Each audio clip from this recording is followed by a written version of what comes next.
chapter consists of the measurement of force, pressure and torque. So the force is the rate of change of momentum.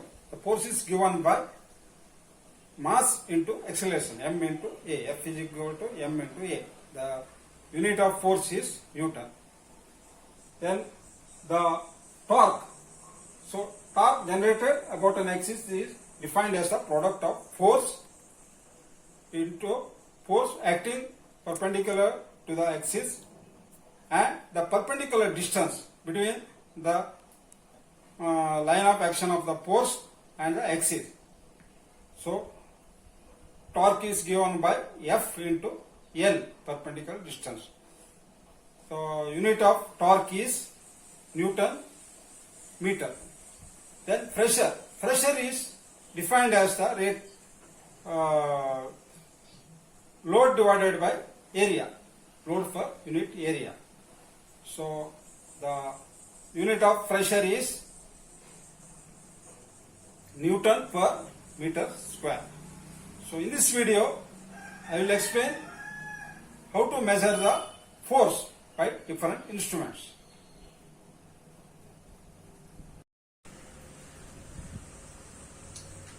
Measurement of force.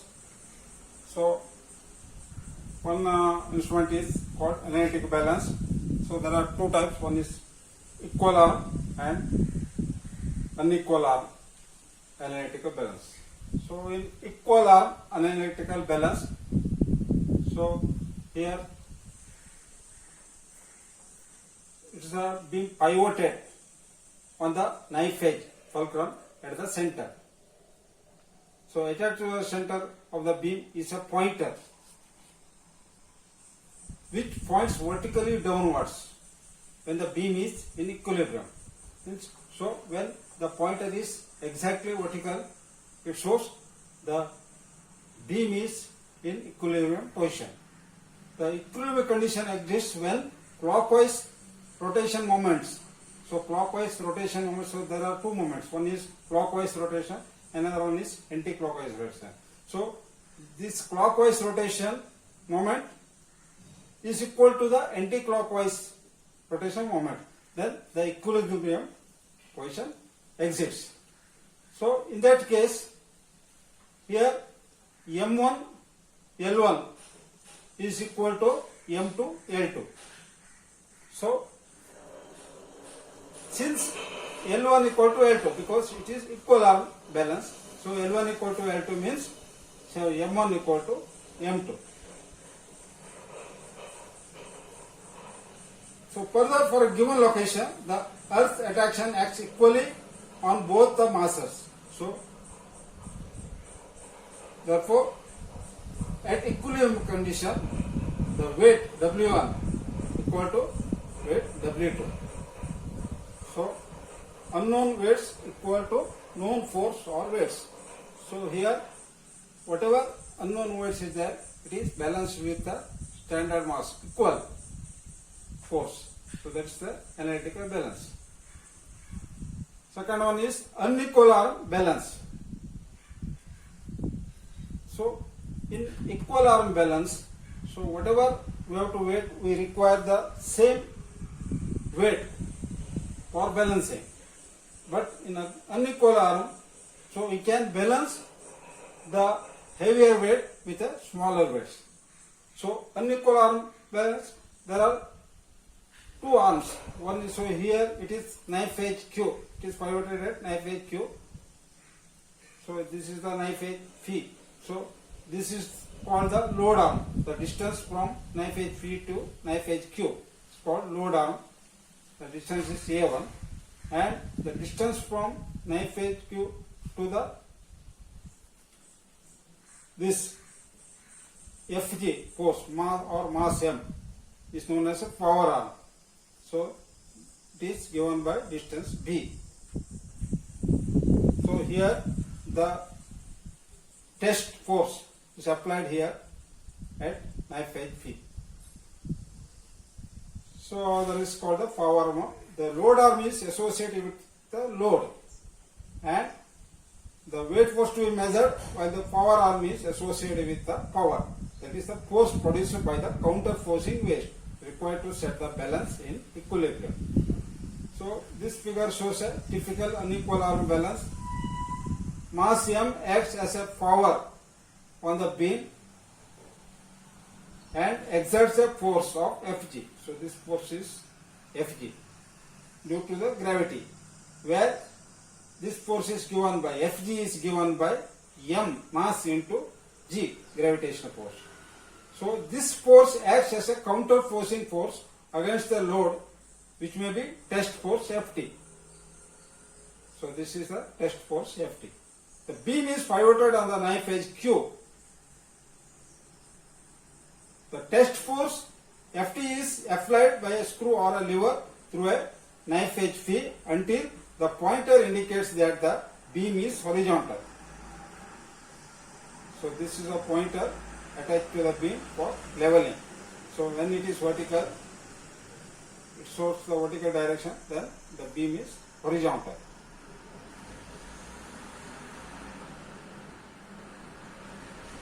So for balance of moments,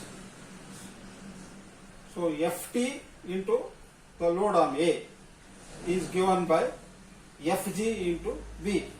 So this is the equation for equilibrium. So in this equation we can find out Ft is given by Fg into B divided by A. So Fg is given by M into G into B by A. So here mass is constant, G is constant and A is constant. So this is the constant distance pivoted at point A. A is constant. Only the variable is B. So therefore constant into B. The setup shown in the figure is used for the measurement of tensile force. With a suitable modification, it can be used for compression, shearing and bending forces. So this machine can be also be used for the measurement of unknown mass. Suppose the force Ft is produced by an unknown mass m1. Then Ft is given by m1 into G. So hence for the balance, so m1 G into A is given by mg into B. So here m1 can be calculated. M1 is given by m into B by A, or a constant into B. Therefore, the power arm B may be calibrated to read the unknown mass m1 directly if m and A are fixed. Here m and A are fixed, therefore it is calibrated. The power arm is calibrated to read the force. This is about the unequal arm balance.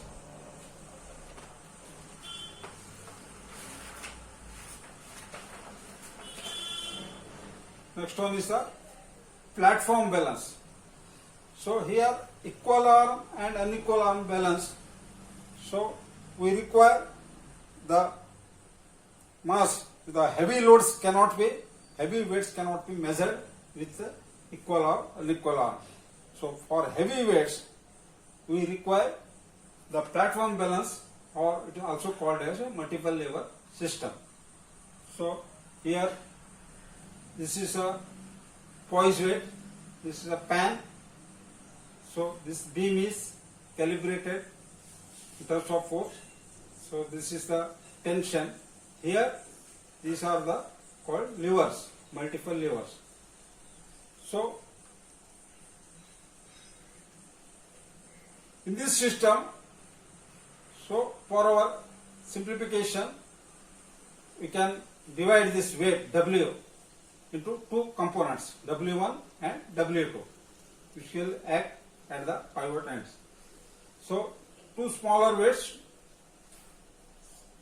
So large heavy weight W is measured in terms of two smaller weights, Ws and W phi. Wp is the poise weight, Ws is the weight of the fan.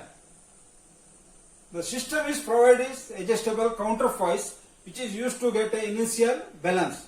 Before unknown load W is applied to the platform, the poise weight W is set at 0 of the beam scale and counterpiece is adjusted to obtain initial 0 balance. So in order to simplify the analysis, it is assumed that the weight W can be replaced by two arbitrary weights W1 and W2. Also it is assumed that poise weight WP is at 0 and when the unknown weight W is applied, it is entirely balanced by the weight WS. So initially it is kept at 0, so the entire weight is balanced by the pan weight WS in the pan. Now take at equilibrium, so T, this is a tension, T into B, so it is the pivot at this point, so this distance is B, so T into B is equal to WS into A, so this is the equation number 1. And second equation, T into C is given by W1 into F by D into E plus W2 into H. There are two components. W is divided into two components, W1 and W2. So W1 into F by D into E plus W2 into H. So this is the distance H. So equation number 2. So here the links are so proportioned that H by D, H by D, H by E is given by F by D. So the ratio of the distance is so proportioned that H by E equal to F by D. So now put the value of F by D in this equation, equation number 2, we get T into C is given by H into W1 plus W2. So because F by D is given by H by E, so E cancels, remains H. So W1H plus W2H. So W1 plus W2H. Because W1 plus W2 is given by W. W into H. So this is the equation number 3. So from the above equation 3, it is clear that weight W can may be placed anywhere on the platform. So this W can be placed anywhere in the platform. It will give the correct results. And its position related to the two knife edges of the platform is immaterial. So solving for the T in equation 1 and 3, equating yields, so we will get Ws into A by B equal to W into H by C. So unknown weight is W is given by A by B into C by H into Ws. So M into Ws, where M is given by, this is a constant, A by B into C by H. It is called a multiplication ratio of the scale. So M into Ws. So the multiplication ratio M is indicative of weight that should be put in the fan to balance the weight on the platform. Suppose the scale has a multiplication ratio of 1000. So if the value of M is 1000, then we can balance 1000 kg with a fan weight of 1 kg.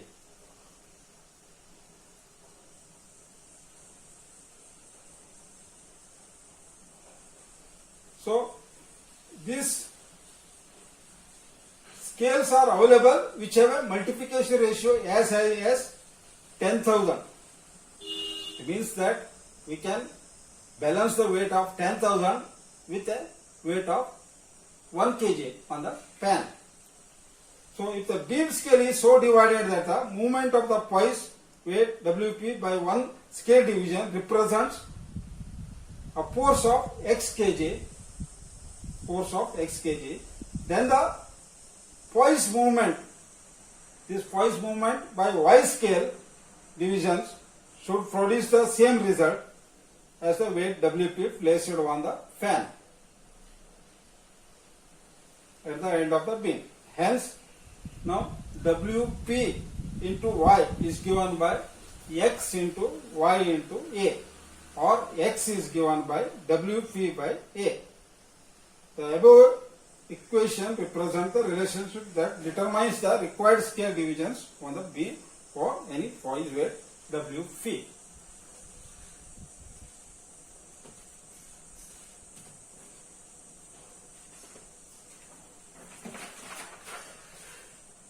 Next instrument which is used for measurement of force is known as a proving ring. So the sketch is shown, the proving ring. So this device has long been standard for calibrating tensile testing machines and is general means by which accurate measurement of large static loads may be obtained. The proving ring is a circular ring of rectangular cross section as shown in the figure, which may be subjected to tensile or compressive force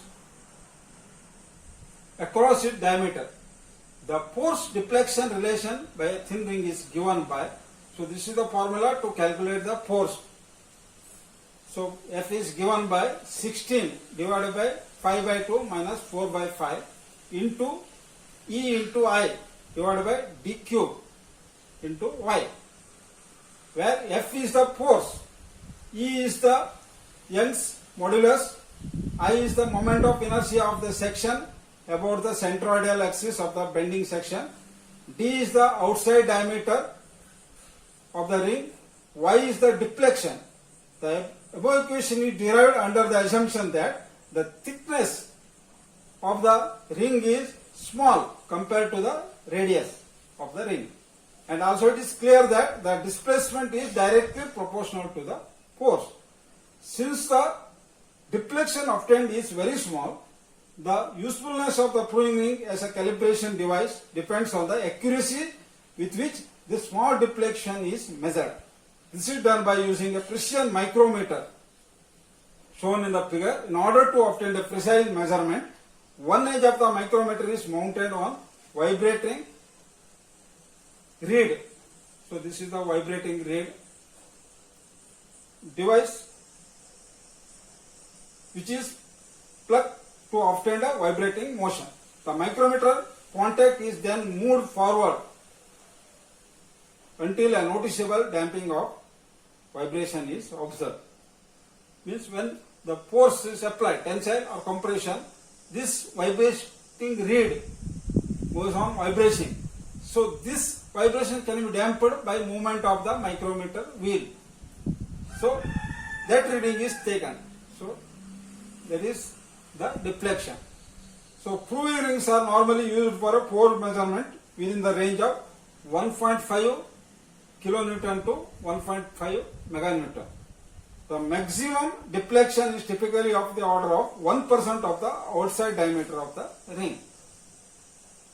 Thank you.